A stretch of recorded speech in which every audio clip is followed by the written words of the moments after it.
That's sad. And well, let's back it up. What's wrong with that? What's wrong with tightly coiled? No, it's nappy. What's wrong with nappy? Nothing. It's from God. So then the word nappy is not offensive. So it's nappy, and it's from God. When you said, so I have to go date Sanjit, that's when it became offensive. Because you didn't say, oh, then I'll just date a black woman with nappy hair. You said, oh, well, then I'll go date Sanjit Patel. So you didn't say, oh, okay, you're right, Daphne. There are women out there who don't wear weave, don't wear wigs. I'll find one of them with her nappy hair. That wasn't what you said. That wasn't what I said. No. Yes, and for the sake of argument and to be devil's advocate and all of that, I said I'm going to date Sanjit Patel. You said that yeah, okay. But the point I was trying to make is the point that you've actually made is you don't want a woman with nappy hair. No, the point I was advocating to say that I do to stress that I do want a woman with nappy hair, but it's an epidemic.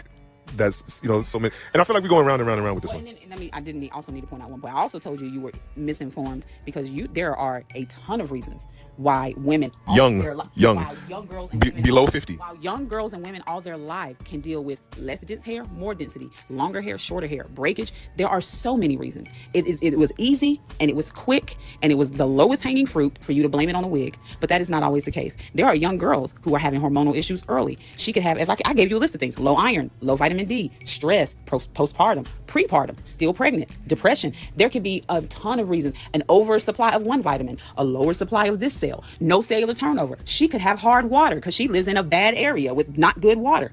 It could also be doing it. She could have an allergy to something in a shampoo that her whole family's using. Like, there's so many reasons, but it was just easier for you to make an assumption that something that a lot of women find fun, and unfortunately some women might find necessary, a wig, it was just easier for you to jump on that and say, oh, well, that's the problem. And it's disgusting because she's petting it and it's not hers. Like that part is that's a heart opinion. And it hurts my heart. No, not, okay, you say it hurts your heart. It hurts my heart. I meant that is an opinion that shows how you truly feel about us. Not just it hurts my heart that she's stroking hair and she may or may not like her nappy hair. To me, it felt deeper.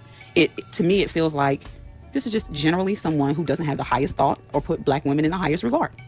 And that's why it was so easy to make that assumption and stand 10 toes down on it like you are, And so I guess for me, and maybe, and you do know me, I tend to overanalyze and maybe think too deep. And I can say that I am a person who thinks a lot with my heart. It doesn't feel loving. This doesn't feel loving. And it doesn't feel like what you want is women to feel that love. But that's the point I was making when I was talking about, I asked you, do you feel loved or you just don't hear what you want to hear? Because love isn't always going to be, oh, girl, you did that. Love isn't always... I don't feel, even when you have to say the hard things, you don't have to say them in a way that... See, this is the conundrum. That's not a conundrum. I can have a hard conversation with you that may be something you don't want to hear, but you don't walk away from that conversation thinking all of a sudden, wow, that you don't love me no more? Or that she never even was my friend. Because it's easier to say hard things, hard and ugly and fast. And that's also more profitable rather than investigating, hey, why am I so concerned? Because if you were so concerned, I should be investigating why this girl is stroking. No, you should be investigating why that's so disgusting and puts you off. Because it's hair. I think Chris Rock did a documentary about that, didn't he? It's hair that she paid for on her head. Why would you be concerned? But the point is, when you said, are you just not hearing what you want to hear? We have to abandon this thought that, well, I'm just going to say the truth and that's just what it is. Because first of all, what you perceive as one truth, it may not necessarily be what I perceive as the truth. Of course. So none of us are God enough to think that our word is exact, final, factual, and the truth that should be garnered by all. Secondly, that whole attitude, well, why I got to be fake to spare your feelings? So why do you want to hurt my feelings? That's the question. Why not think through a way? I think there's people out there who purposefully want to offend you. Then decide, do you want me to receive what you're saying or do you just want to hear yourself talk? Because I think a lot of it is... You can't afford to keep sugarcoating, though. I didn't say sugarcoated. I said, do you want me to receive what you're saying so that there can be a change, a growth, whether it be a behavioral change, a growth, a thought process, or do you just want to hear yourself talk? And I think more often than not, people just want to hear themselves saying words rather than saying stuff that can be received. I have had hard conversations with me.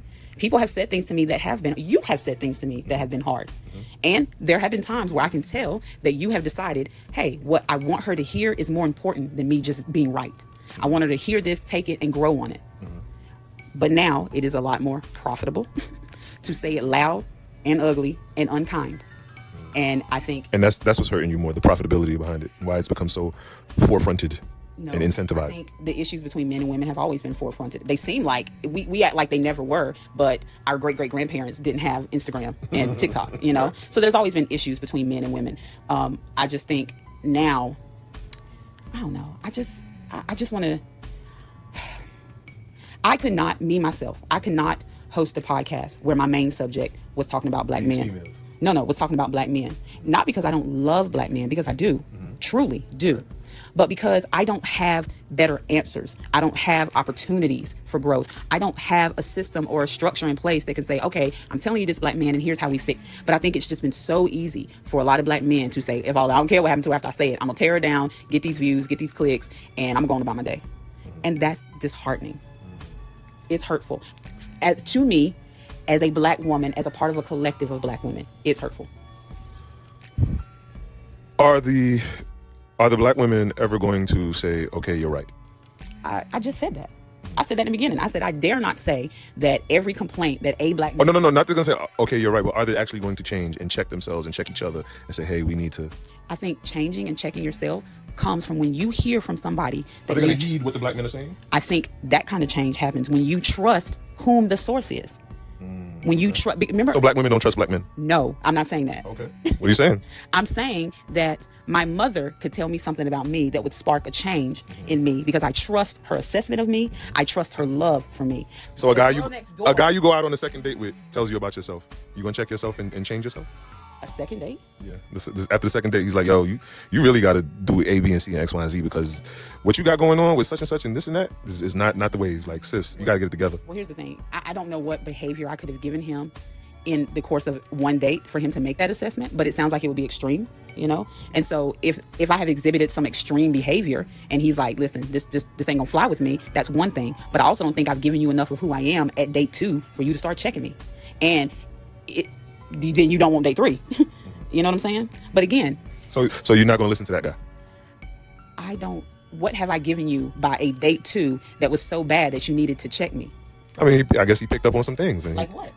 I'm being general. I'm just throwing things out there. Yeah, it's just hard for me to do that, to think that way. Because I do think... So anything that guy tells you about yourself, you'll be like... No, and I think it's when you keep adding the words about yourself and check you, that's triggering me to want to be like, well, what is he checking me about? I'm not trying to be specific. I'm just... I know, but I think you have to. But I gotta be because you're triggered? You can't answer it straight up? You're not... Okay, are you... checking me because I roll my eyes at the waitress, then by all means say that. Because why am I rolling my eyes at the waitress? You know? But if I wasn't as friendly to the waitress, then you might want to wait till date 3 because maybe I had a terrible day. Maybe I'm sad. Maybe something happened 2 minutes before I walked in and it's just got me a little bit off kilter. You know what I'm saying? So that's why I said I don't know. It depends on what you're checking me on. Because I don't know what behavior I give off that I need to be checked about on date 2. I don't know that though. Maybe there's been this crazy behavior exhibited. Or what if your mom checks you on some shit and then that guy on the second date checks you on the same shit your mother checked you about? All right. So now I've already heard from someone that I know it's okay for me to be vulnerable and flawed around. Right. And that's what I'm saying when we talking about. That's why I could never host a podcast checking men. Because why would you listen to me? You don't know because it ain't about the messenger, it's about the message. But it's about the messenger. That's what you're saying. It is. I think it's about the messenger. You were saying, are women ever going to say y'all are right? Well, who's saying what? Because I can't agree to everything that everybody's saying. Whether they're wrong or right? I also can't disagree. But again, when you are so-called checking somebody and they allow you to check them, that is trust. That is vulnerability. That is, okay, if you want to see a change in this behavior or you want to see development in this area, you're saying this to me and I'm allowing you to say that to me and I can decide to make this change. That's hard to do to 2 million active listeners. You know, that's why I. So it sounds to me like you're loopholing. You're saying you're dancing around. I'm not loopholing. It sounds to me like you're loopholing. Like you selectively choose who to heed whenever. We all do that. I mean, you can't take any. What did you want me to say? I'm saying okay. So like, you want me to say as a collective from the Black Woman Coalition that y'all are right. If I'm watching a YouTube video on advice on how to manage money or burn fat, I don't really care of the person's credentials in the field and in the industry and if I listen to what they're saying and it's like, you know what, I could use that. Oh, that's gonna level me up. Oh, I got you. You know what I'm saying? If whatever they're saying, whatever advice they're giving is useful and is useful to me, I'm gonna take that advice. I could care less about your credentials. Oh, okay. Well, I mean, some things credentials matter. Okay, I do give that. Yes, some things credentials do matter. Okay, so if we're not talking credentials, then where is your heart? Then? So there's this guy. Do you have a heart for Black women? hold on, let me get to that. There's this guy on YouTube that I follow. He's a medical doctor. So tell me where you backed up she was stroking her hair like a pet and it was disgusting. Where did you back that up with science? I'm not backing that. That wasn't a scientific argument. Right. But